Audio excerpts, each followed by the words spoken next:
Cinderella was a great film. This is the film I worked with Natalie. This was a movie that she fought to get me. After working with her on BAPS, she brought me on Cinderella, which was an interesting version of Cinderella. It was like a musical. Multicultural, multi-ethnic. That was very progressive back then because, now inclusion is a big thing, but This was a black Cinderella. yeah, it was a black Cinderella, Brandy, and she had braids. And so while I was on that, Brandy, I guess, lost her hairstylist and picked me up to come in because I came for Natalie, and she picked me up to work on her as well. And that's how I met Brandy. And it was interesting enough as doing, Cinderella with braids because that was her thing, was braids.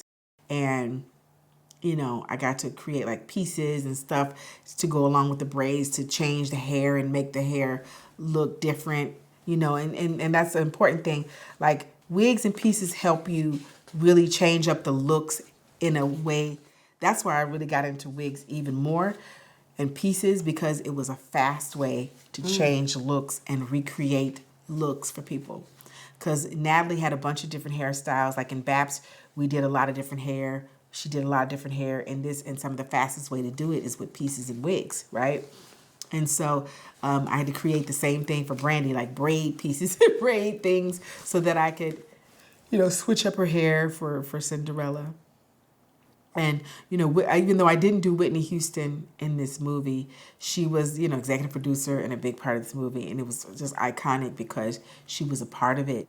We had references, but these were, kind of reimagined again because, the original, and also too, it depends. Some productions don't want the same look that has been recreated. They want to recreate their own version, But, Cinderella still, even though Brandy had braids, it still had that, that updo vibe when she becomes Cinderella. You have to see that transformation from when she was, sweeping and, her hair was down and her braids was down and she's sweeping and doing all the chores around the home. And then she meets her Prince Charming and then she has to transform into this, beautiful glam updo. And so kind of reimagining what braids would be like in that whole thing. So we had to create our own way to kind of take the braids and give them that updo kind of look and more of that Cinderella vibe.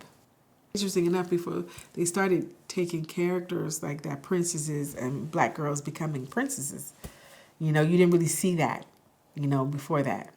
I don't remember seeing it before Cinderella.